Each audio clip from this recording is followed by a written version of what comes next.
fazer com que todo o cansaço seja repreendido nessa noite, né? Tem alguns irmãos que chegaram do trabalho, que estão bem cansados, mas que o Senhor revigore suas forças para que você possa ouvir sua palavra nessa noite, em nome de Jesus. Isso, pode desligar o celular, colocar no modo silencioso, para não atrapalhar. Então vamos lá. Queridos irmãos, essa doutrina sobre o juízo final é uma doutrina muito necessária. E a ordem dos assuntos é a vinda de Cristo, a ressurreição de justos e ímpios e então o juízo final. Diferente dos irmãos dispensacionalistas, nós acreditamos que esse acontecimento vai ocorrer após a volta de Cristo, né? Quando Cristo vai julgar e haverá realmente um grande trono branco. Então eu intitulei alguns tópicos aqui, por exemplo, a natureza do juízo final, o propósito do juízo final, coloquei o tempo do juízo final, o juiz do juízo final, os jurados desse juízo, os executores, quem será julgado, o critério do juízo, as penas e recompensa e os crentes finais. Então esses são os tópicos que eu vou tentar trabalhar aqui com vocês nessa noite, na nossa terça de ensinamento. Bom, quando se fala sobre juízo final, tem um ditado que todo mundo conhece, né, que fala assim, que aqui se faz, aqui se paga.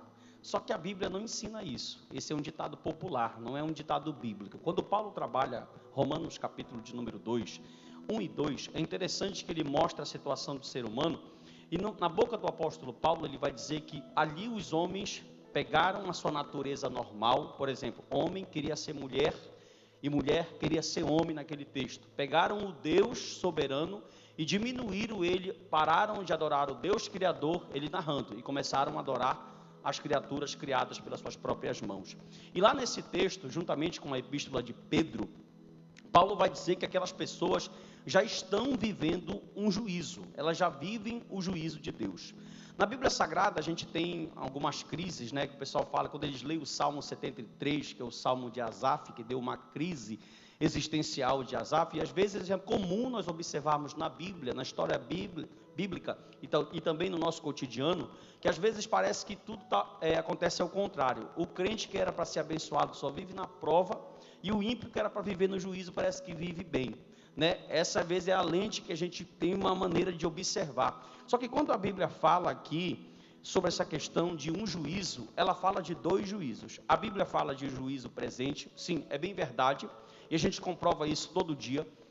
E nós vemos todo dia pessoas que optaram, não sei se optaram, se foram reprovadas para esse propósito, né? Depende da tua visão teológica, mas essas pessoas que vivem na prática do pecado, na iniquidade, a gente observa que o tempo de vida delas é curto na terra, e tem várias passagens bíblicas que mostram isso. A gente vê que o ímpio, aquele que vive sem Deus, sem temor a Deus, sem obedecer os preceitos e a lei de Deus, eles vivem de guerra em guerra, de falha em falha, e o juízo realmente, o juízo de uma certa forma de Deus, os alcança nessa vida terrena.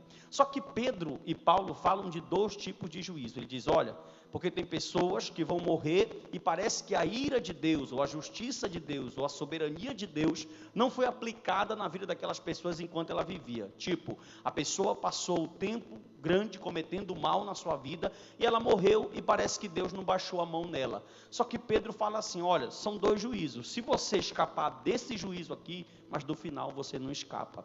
Então a Bíblia vai dizer que haverá um grande trono branco. Isso é estudado principalmente em Mateus capítulo 25, Apocalipse capítulo 20, algumas passagens dos ensinamentos dos evangelistas vão falar sobre a questão desses textos. Mas pastor, qual seria o propósito desse juízo? Presta atenção, esse juízo que vai acontecer, ele não é investigatório, tá? Cristo ou o próprio Pai, existem duas teses, nós vamos já falar disso. Quem será o juiz desse julgamento? Será o próprio Deus ou será o próprio Cristo? Será que Deus Pai é quem vai julgar? Ou será que é o próprio Filho que recebeu a autoridade para ser o justo e o juiz de todos, tanto de crente como de ímpio? Só que quando nós olhamos para o propósito desse juízo, irmão Richard Rafael, a gente vai poder observar que esse juízo ele não é investigatório. Pergunte por quê, pastor? Cristo não vai, ou melhor, o juiz não vai poder investigar. Por quê? Porque ele é onisciente. Então esse juízo, ele passa a ser declaratório. Ou seja, no dia do juízo final, não é que Deus vai precisar investigar todos os nossos pecados, como os adventistas criaram uma tese que no dia do juízo, cada pecado de cada crente será investigado particularmente por cada um. Pense numa eternidade demorada que vai ter para cada pecado ser julgado, meu irmão, né? Mas não é isso que a Bíblia fala em relação ao juízo de Deus, irmão Gleison. Quando a Bíblia fala desse juízo, ela fala assim, olha, Cristo, ou o juiz, que é onisciente, não vai precisar fazer uma investigação, onde você pecou, sendo que a Bíblia vai dizer, e nós vamos ler essas referências já, que um livro será aberto, ou livros serão abertos, e o livro da Bíblia será aberto. Existem livros de obras e existe o livro da vida. Só que esse juízo aqui, ele é uma declaração da manifestação. Deus irá manifestar publicamente a sua declaração, as nossas recompensas ou os juízos para aqueles que não estão escrito o nome do livro da vida. Então o juízo passa a ser declaratório. Deus vai manifestar publicamente. Se você acha, escute, que você conhece sobre justiça de Deus, você não conhece, e muito menos eu. Nós só iremos saber a justiça de Deus na sua essência no dia do juízo final. Ali no dia do juízo final, nós iremos descobrir todos os atributos de Deus, que nós temos uma base deles pela Bíblia. Ali nós iremos entender porque o Deus das Escrituras é verdadeiramente o Deus soberano, justo, misericordioso. Ali todos os atributos estarão claramente evidentes, para que todos os povos, línguas e nações poderão contemplar o que vai acontecer naquele dia. Olhe para o seu irmão, por favor, e diga assim para ele, irmão, não escutei, diga, irmão, você estará lá, e eu também. Aleluia, nós participaremos desse juízo, nós estaremos lá. Escute só, o propósito então, eu intitulei aqui 3 propósitos principais sobre esse juízo. O primeiro propósito então seria revelar o destino eterno de cada um. Será nesse famoso dia, pode colocar para mim Mateus capítulo de número 25, 30 já é apócrifo, Mateus capítulo de número 25, versículo de número 31 ao versículo 46, que foi o texto que eu li no começo do culto, já vai falar da famosa frase, esse dia que vai revelar o destino eterno de cada um, será o dia das surpresas, viu? Nesse dia aqui, nós ouviremos duas frases serão ditas nesse dia, e você vai poder ouvir 2 frases, a primeira frase que você vai poder ouvir nesse dia será, vinde benditos de meu Pai.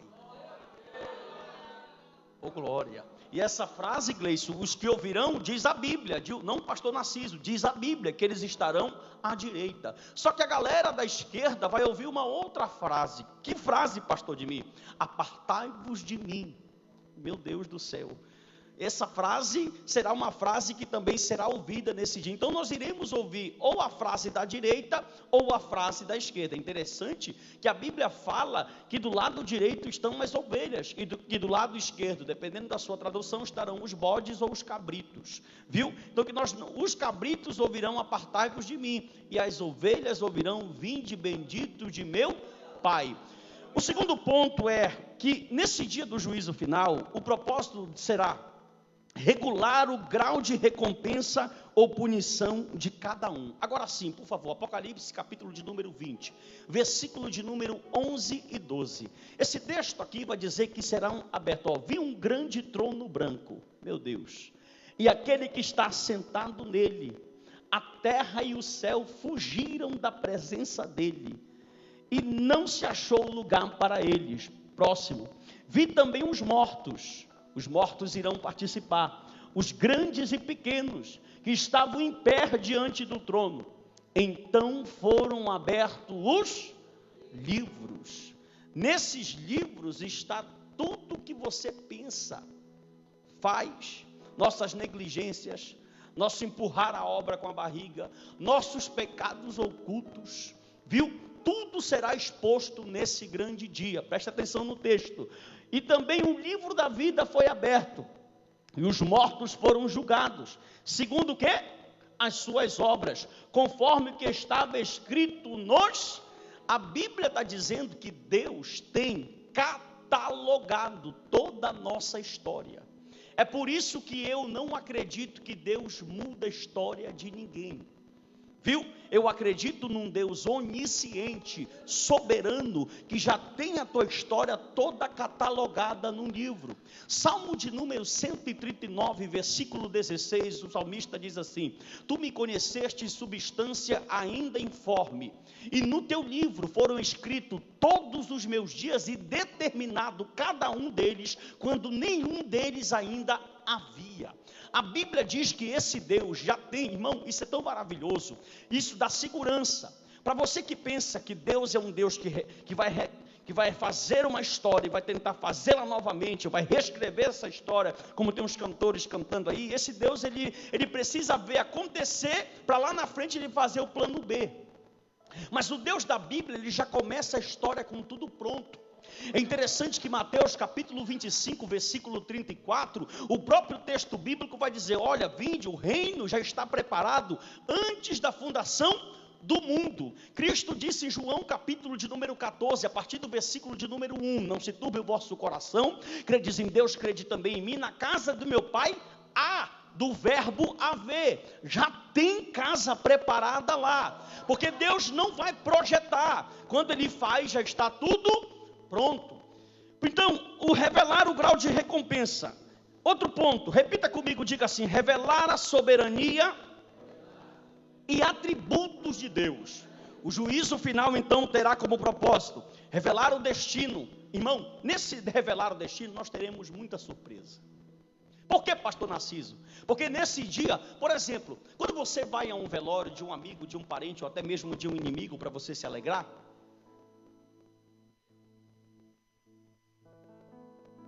você chega diante, e a gente tem um costume feio, evangelista Gleison, de colocar gente no céu e gente no inferno. A gente chega diante do caixão de alguém, era um pastor, fundador de igreja, fundou 50 igrejas no Pará, homem de Deus, tal, a gente chega, esse aqui já está perto de Abraão, meu Deus, esse aqui já está morando perto de Jacó, esse aqui já está falando com Paulo lá, para quem acredita que já está consciente. E quando a gente vai num velório de alguém que teve a vida só misericórdia, um ladrão da cruz, ladrão, petista, essas coisas assim, a gente, estou brincando, irmão, tá? Só para descontrair. Quando a gente chega diante de um camarada desses, nós chegamos e a gente fala assim: tá vendo? Esse aqui com certeza já está junto com o capeta no inferno. E isso não pertence a nós. A salvação, ela pertence a Deus e ela é um mistério. Pastor Narciso, por que o senhor está falando isso? Gente, é muito simples. Porque por mais que nós só conseguimos julgar, o nosso julgamento ele é principalmente externo. Lembra? Quando o irmão está dando fruto bom externo, o que é que a gente fala? É crente, é servo. Mas você conhece o que o irmão pensa? Você conhece os pensamentos do coração? A Bíblia fala que o nosso coração não tem muita coisa boa que procede dele não. Só você dá uma lida em Gálatas capítulo de número 5. E você vai observar isso. Então, diante de um caixão, só Deus sabe quem está na glória e quem não está na glória. Por isso que nesse dia, quando serão revelados os destinos de cada um, será no dia do grande juízo final, ali nós teremos grandes surpresas. Pessoas que talvez nós nunca imaginaríamos que estivessem lá, estarão. E pessoas que talvez nós colocássemos a mão no fogo, dizendo: esse aqui está salvo, pode ser que não esteja. Atualmente aí o doutor Rodrigo Silva, eu estou lendo 2 obras desse homem que eu estou fascinado por o livro desse homem que eu estou lendo. Depois eu vou indicar para vocês o livro, viu? Ele deu uma entrevista num podcast aí no Brasil que está dando muita onda esse negócio aí, meu irmão. Ele falou que os ateus seriam salvos. E ele deu lá uma justificativa baseada, depois você olha lá e dá uma olhada no que foi que ele falou, que não dá tempo de eu te contar aqui. Terceiro, o juízo vai revelar a soberania e os atributos de Deus. Olha só, aqui o ponto central desse juízo não é um julgamento de ímpios ou de crentes. Aqui o ponto central é a soberania que nós vamos conhecer, como eu disse, a soberania, a graça, a justiça, a misericórdia. Ali nós vamos ver os atributos de Deus na sua essência. Ali, irmão, presta atenção, nós estamos acostumados a ver Deus julgar dentro da condição que nós temos como julgamento. Lembrando que o julgamento de Deus excede o nosso julgamento. A justiça de Deus, ela não é forense, ela excede a nossa justiça. Então, quando Deus julga, Ele não julga baseado como tu pensa ou como o teu país declara. Deus, Ele julga, por exemplo, é muito complicado para um crente arminiano. De coração, agora estou aprendendo a respeitar muito a doutrina dos irmãos que pensam o contrário, viu?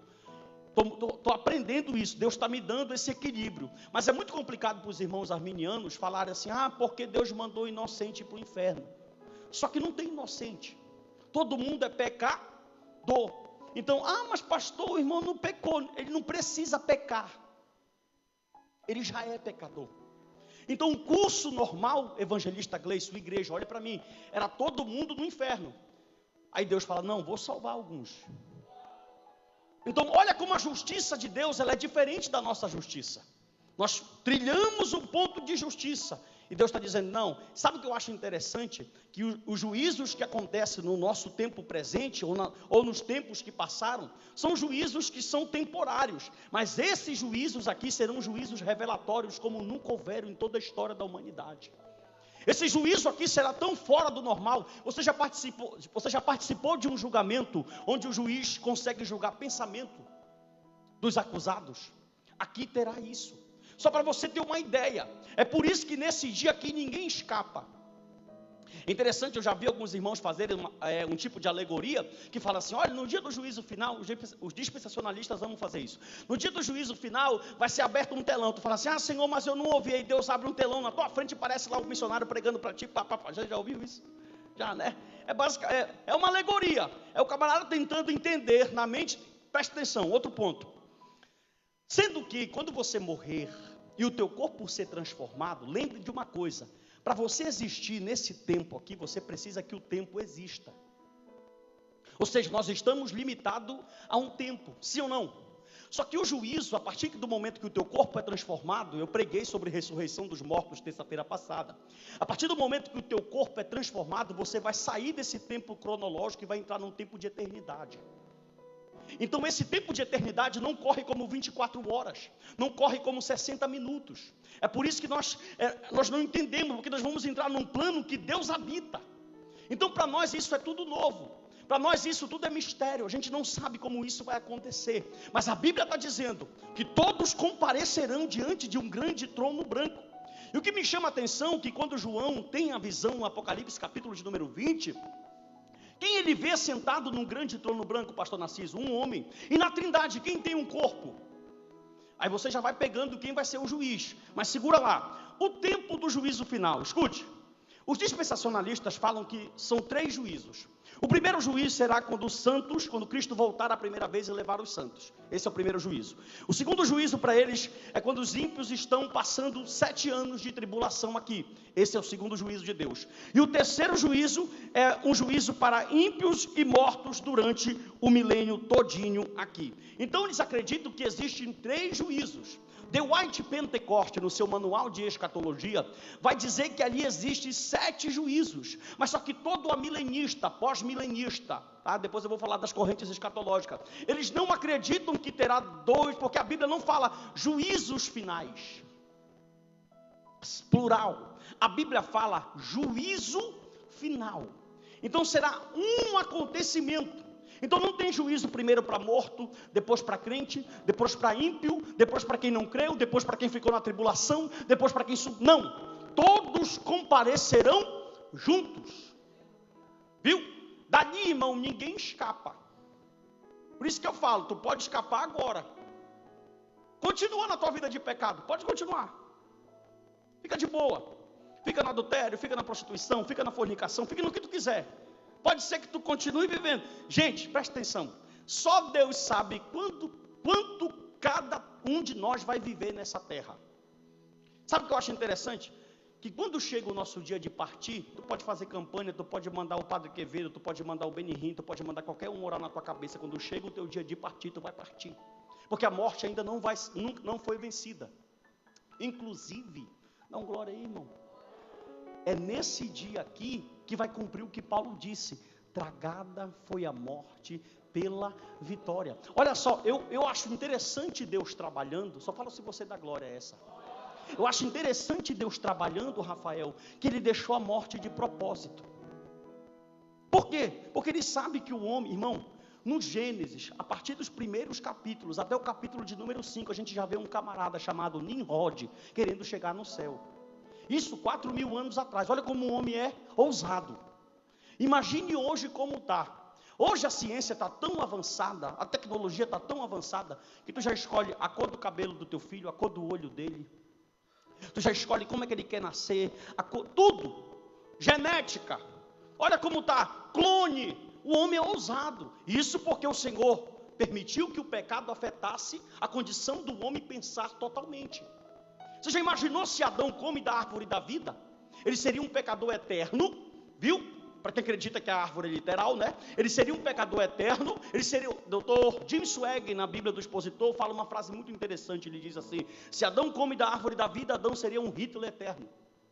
Ele não poderia morrer. Só que Deus colocou um querubim na hora com uma espada desembanhada, fica aqui na frente. Porque ele sabia que depois que Adão se saciou com a árvore do bem, do conhecimento do mal, ele correria para a árvore da vida. Mas quando Adão chega lá, tem um anjo na frente.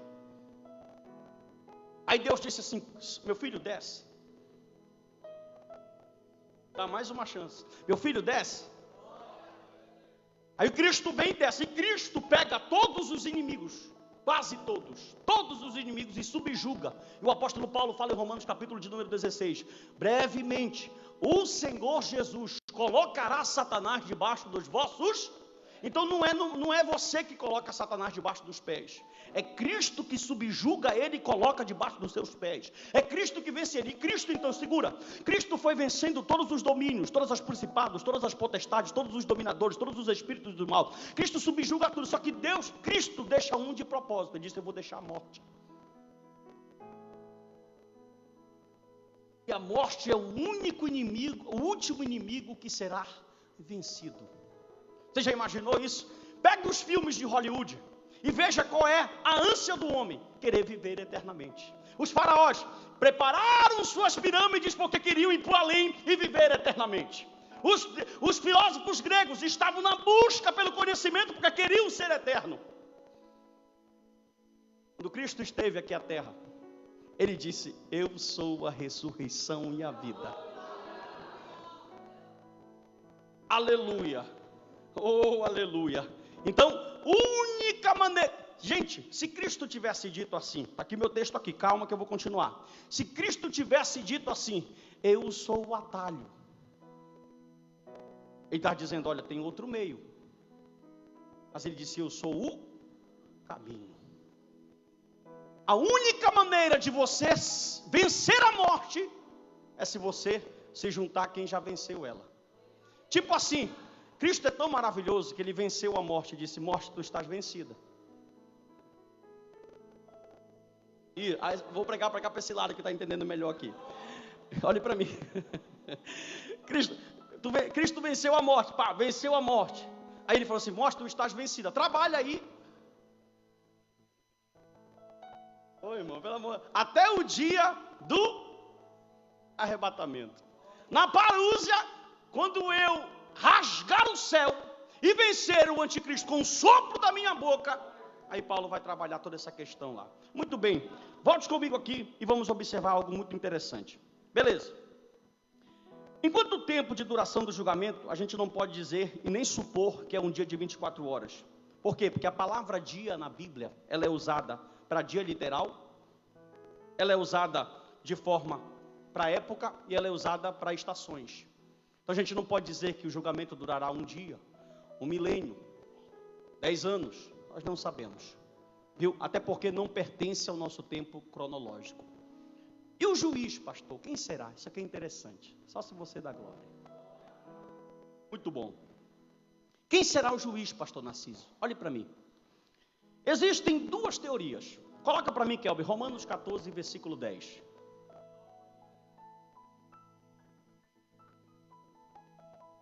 Você, porém, que julga o seu irmão, e você, por que despreza o seu irmão? Pois todos temos de comparecer diante do tribunal de... Esse texto está apontando que esse juiz seria o próprio Deus. Tiago capítulo 4, versículo 12. Isso aqui é maravilhoso. Já pensou um negócio desse na mão de Paulo nas igrejas? Meu irmão, um só é legislador e juiz, aquele que pode salvar e fazer perecer. Mas quem é você para julgar o seu próximo? O contexto fala de Deus. Então, alguns textos dizem que o juiz é o próprio Deus. Só que 2 Coríntios capítulo 5, versículo 10. Olha esse texto. 2 Coríntios capítulo 5, versículo 10. Porque é necessário que todos nós compareçamos diante do tribunal de Cristo, para que cada um receba segundo o tribunal de quem? Presta atenção que Romanos 14, o tribunal é de Deus. Só que 2 Coríntios capítulo 5 já é o tribunal de Cristo. Outro texto, depois a gente conclui. João capítulo de número 5, versículo de número 22. João 5, 22. E o Pai não julga ninguém, mas confiou todo o julgamento ao Filho. E agora, quem é o juiz? O Pai ou o Filho? O que é que vocês acham? Olha para o teu irmão aí. Pergunta para ele assim, está assistindo Gênesis ou está lendo a Bíblia?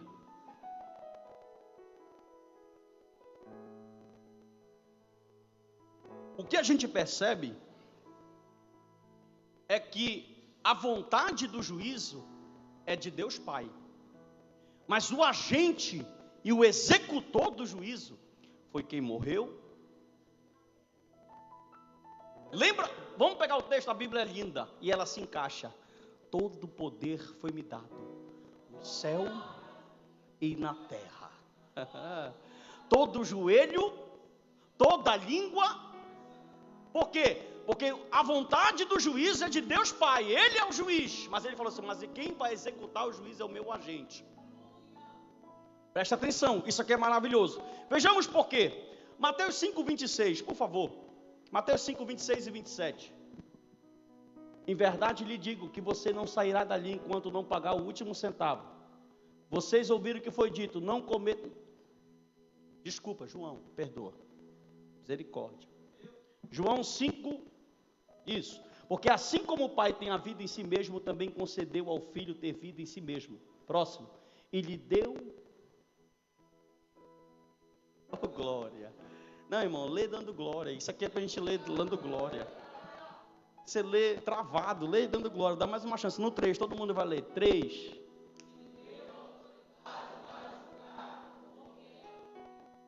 Oh, glória. Presta atenção. Mais um texto lindo. Atos 10, 42. Como eu amo esse livro. Jesus nos mandou pregar ao povo e testemunhar que Ele foi constituído por Deus como juiz de vivos e de mortos. Foi constituído por Deus, o juiz é Deus, mas ele diz, mas não sou eu que vou julgar, eu tenho um agente. Último texto, Atos 17, 31.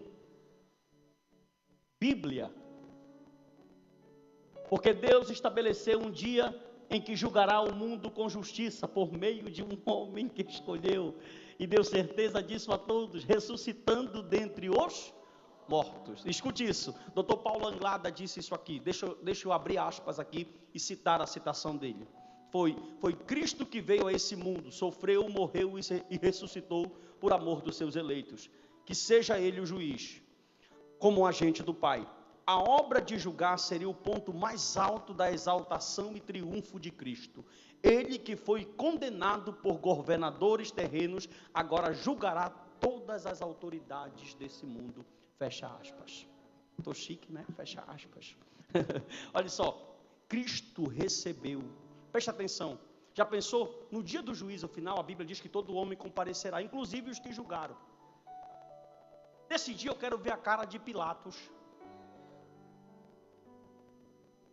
de Herodes, de Anás, de Caifás, dos que cuspiram, dos soldados que estavam debaixo da cruz, dos que rejeitaram, dos que disseram que ele estava cheio de Beelzebu. Vai ter que ficar cada um sentado na frente, porque agora ele é o juiz que julgará.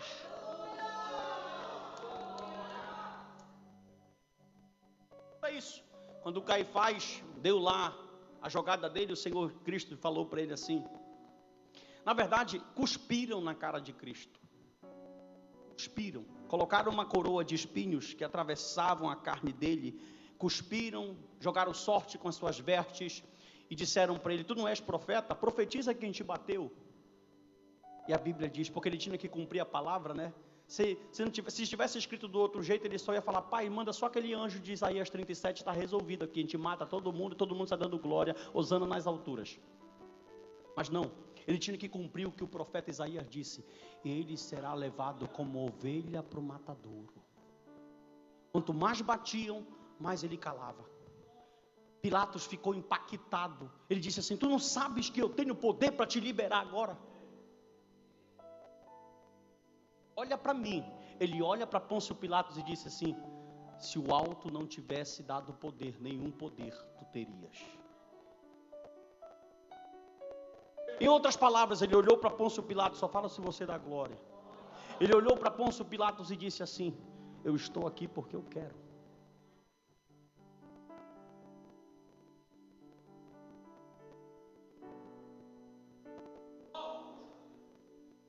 Irmão, estou todo arrepiado. Dá um glória por esse arrepio, pelo amor de Deus. Ele disse: eu estou aqui porque eu quero. Oh, glória. Deixa eu continuar, senão a gente vai voar aqui. Os jurados. Pastor Narciso, quem serão os jurados? A Bíblia diz que os jurados desse juízo serão os anjos, serão os santos, os eleitos de Deus. Lucas capítulo 22, versículo 29 e 30, por favor. Já estou terminando. Eu confio a vocês um reino, assim como meu Pai confiou a mim. Versículo 30. Para que comam e bebam a minha mesa no meu reino, e vocês se assentarão em tronos. É que, irmão, tu não dá glória com isso? Pelo amor de Deus. Oh, glória. Para julgar. O judeu falava assim: vocês são pagãos. Os judeus vão ter que engolir, porque os gentios. Essa era para você dar uma glória melhor. Presta atenção. 1 Coríntios capítulo 6, versículo 1 a 3. Que texto lindo, né, irmão? Quando algum de vocês tem uma questão contra o outro, como se atreve a submeter isso ao juízo? Paulo estava resolvendo o litígio entre os irmãos nesse texto. E não diante dos santos. 2.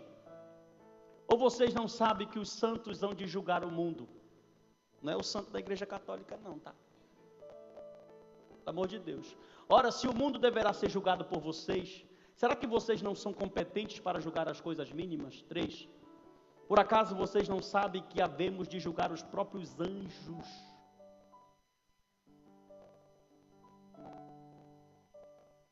Olha só, meu irmão.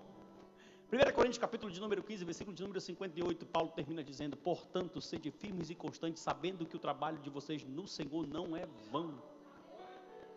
Enquanto tu quer casa, carro, namorada, Deus está dizendo: eu te dou poder para julgar até os anjos do céu.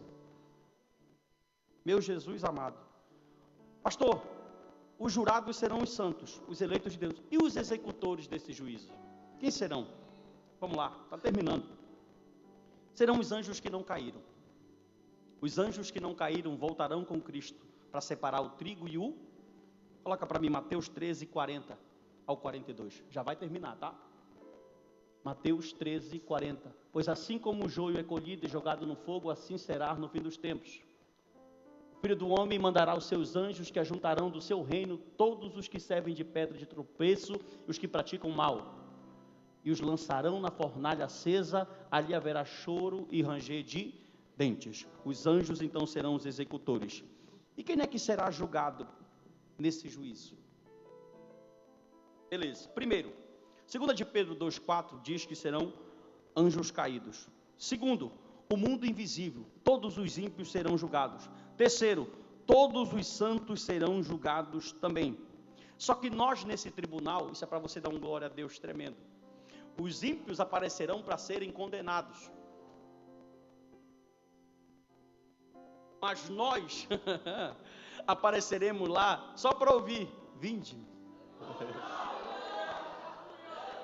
E também para julgar. Então nós aparecemos. O critério desse juízo, pastor, será proporcional. Isso aqui é lindo demais. Para concluir, deixei para o final para concluir isso aqui que é lindo demais. Qual é o critério que Deus vai usar para o julgamento final? É aquilo que tu sabe. Por exemplo, os pagãos serão julgados pela revelação geral e pela consciência, o senso comum que Deus deixou dentro de cada um. Romanos capítulo de número 1, versículo 18 a 20. Escuta, o Antigo Testamento será pelas revelações, serão também julgados pelos sonhos, visões e profecias. Só que para nós é pior. Aí agora estreitou. Pergunte por quê, pastor? Porque você tem revelação escrita. Olha o peso disso. Você não conheceu a Deus através da natureza. Você não conheceu Deus somente. Você não conheceu Deus através do seu senso íntimo que Ele colocou dentro de ti. Não existe ateu, Gleice. Todo ser humano, ele anseia por Deus. Quer que eu te diga uma coisa? Só existe ateu enquanto o pitbull está amarrado. Quando solta o pitbull, ele tem que clamar alguma coisa. Ah, Jesus. Escuta, agora, aí tem que entender. Eu tinha um camarada lá em Mocachuba que era ateu, diz que à toa. Eu falo que é à toa, né? Não é ateu, é à toa. Aí deram uma facada na barriga dele, só o que ele gritava: meu Deus, meu Deus, meu Deus. Aleluia. Só que para nós é complicado. Por quê? Porque nós conhecemos, irmão, nós sabemos o que é regeneração, justificação, adoção, santificação, pecado. Então para nós o juízo é duro. O interessante, eu já vi algumas pessoas falando assim: olha, eu não quero saber, porque se eu não souber... Você já ouviu? Não quero saber. Aleluia. Oh, glória. Pastor, último tópico. Penas e recompensas. 8:52. Penas e recompensas. Os que creram, suas mais obras, os que não creram, as suas mais obras determinarão o seu futuro. Tá? Onde está esse texto? Lucas 12, 47 e 48. Pode colocar. Lucas 12, 47. São as duas últimas referências. Aquele servo que conheceu a vontade do seu senhor e não se aprontou, nem fez segundo a sua vontade, será punido como muitos açoites. Aquele, porém, que não soube a vontade do seu senhor e fez coisas dignas de reprovação, levará poucos açoites. Mas aquele a quem foi muito dado, muito lhe será exigido. E aquele a quem muito se confia, muito mais lhe pedirão. Aos crentes, as suas obras, Hebreus 6:10, as suas obras determinarão o seu galardão. Por isso que o pastor está todo culto aqui. Trabalhe, exerça o seu ministério, sirva ao reino, porque a sua recompensa, por exemplo, você pode ir para o céu de boa. Você pode, pastor, eu quero ficar aqui na minha cadeira e servir a Deus aqui, não mexer com ninguém. Pô, beleza, você é salvo pela graça. Agora, se você quer recompensa, porque Deus não é injusto para se esquecer do trabalho que vocês fizeram e do amor que mostraram para com seu nome, pois vocês serviram ainda estando servindo ao santos.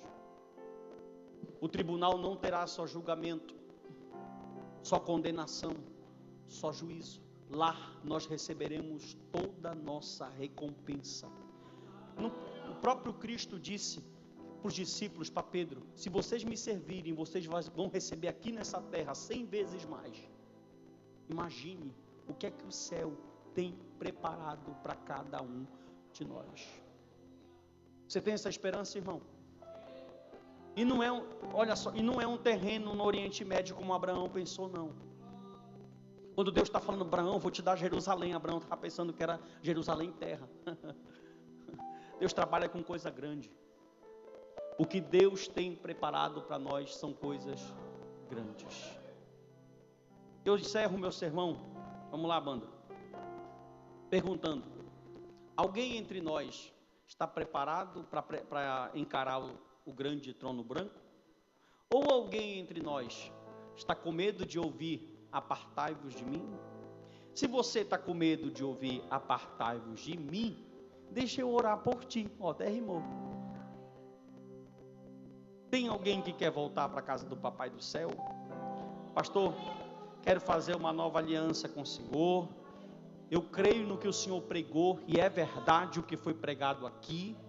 E eu quero voltar para os caminhos do Senhor nessa noite. e ouvir naquele dia: vinde, benditos de meu Pai. Enquanto eu canto, o Espírito Santo fala ao teu coração. Vamos lá? Cante comigo.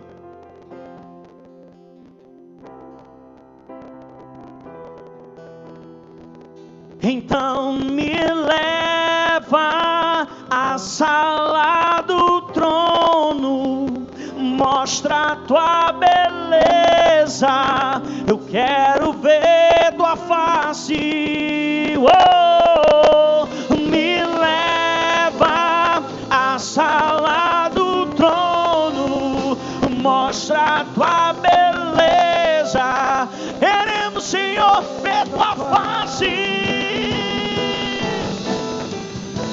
E lindo, lindo, lindo é, e glória, glória eu te dou, Jesus, Jesus. A igreja do Senhor canta. E lindo, lindo, lindo é, e glória, Jesus, oh, Jesus. Então me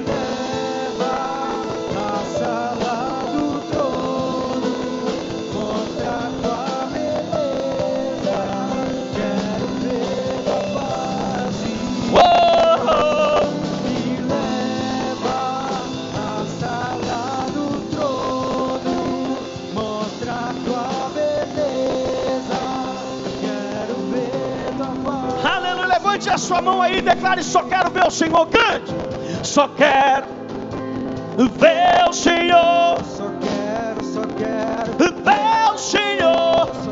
Você verá, estaremos lá todos reunidos diante de um grande trono branco. Todos os povos, línguas e nações irão comparecer para prestar conta diante de um Deus eterno. Isso, adore o nome dele, porque estaremos lá. Me leva à sala do trono, mostra a tua beleza, quero ver tua face. Me leva à sala do trono, mostra a tua beleza, quero ver tua face. Nós te adoramos, Jesus. Fique de pé comigo, crente. Isso. Eu quero que você segure na mão do seu irmão aí. E nós vamos fazer 30 segundos de clamor nessa noite, para encerrar com chave de ouro. A igreja vai continuar marchando unida.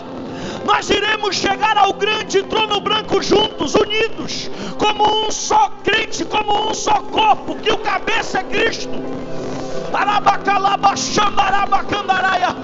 E você pode dizer: Deus, fala com ele, eu não tenho força, me ajuda, me renova. Eu quero estar naquele dia do lado direito, ouvindo: vinde bendito de meu Pai.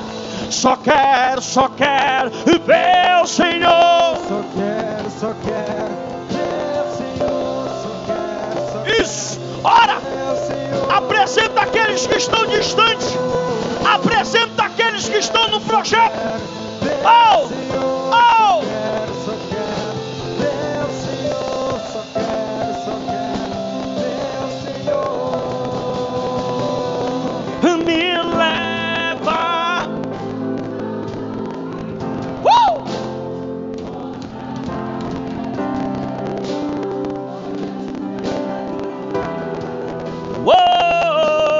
Me leva. Aleluia.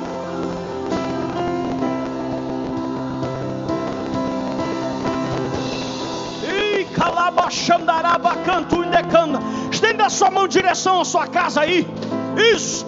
Deixa eu liberar uma palavra profética nessa noite aqui. Culto de ensinamento também tem poder. Culto de ensinamento também tem poder. Depois de 1 hora de palavra, a presença do Senhor se manifesta.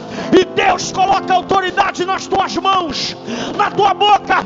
Começa a orar agora, porque algo está acontecendo no mundo espiritual. Aí, isso, estende a tua mão para lá, porque Papai do Céu está trabalhando.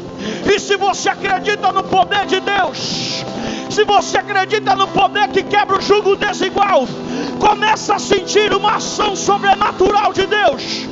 Aí, calabash, urabacalabaxandarabacanda, urabacanda, enfermidade, eu te repreendo. Diabetes, hérnia de disco, câncer, eu te repreendo. Meu Deus, meu Deus, meu Deus, meu Deus.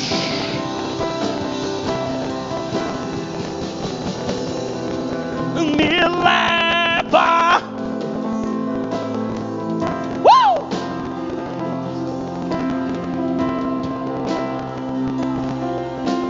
Ela baixará bacanto, ela bacanta. Me leva. Passa lá do trono, mostra. Ele vem. Ele vem. Ele vem. Ele vem. Ele vem. Ele vem. Ele vem. Ele vem em glória. Ele vem num cavalo branco. Ele é rei dos reis. Ele é senhor dos senhores. É o Deus forte da batalha. Alabacana, ele é o Yeshua. Alabacalabaxandarabacana. Alabacandarabachandaraia. Ele é o Yeshua. Ele vem. Ele vem. Poder, poder. Levante a sua mão aí, meu irmão. Levante a sua mão aí, minha irmã. E receba essa graça que eu estou sentindo aqui, pelo amor de Deus. Aí, calabaxandaraia. Você pode sentir o Nazareno aqui dentro. Você pode sentir. Ai, o homem das mãos furadas. Você pode sentir o poderoso de Israel. Sente, sente, sente, sente. Poder, poder, poder.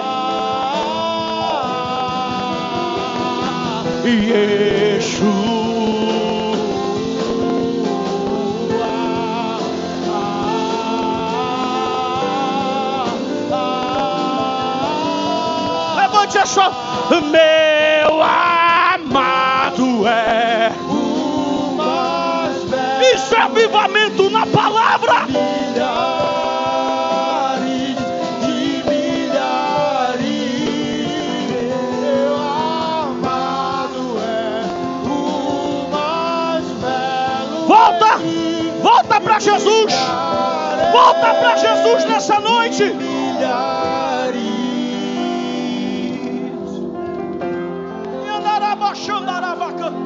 Você que nunca mais falou em línguas estranhas, o Espírito te renova nessa noite.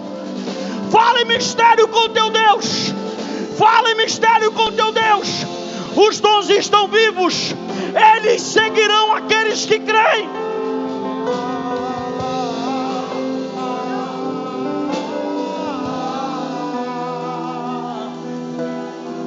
Abraça o irmão que está do seu lado aí para terminar. Abrace ele e diga: Deus é contigo nessa caminhada. Sente o que o Espírito de Deus está fazendo aqui dentro. Sente a graça de Deus de uma maneira especial. Eu sinto alguém marchando dentro dessa casa. Eu sinto seres espirituais marchando dentro dessa casa de oração. Poder, poder. Canta, meu filho. Deixa Deus te usar. Urabacalaba.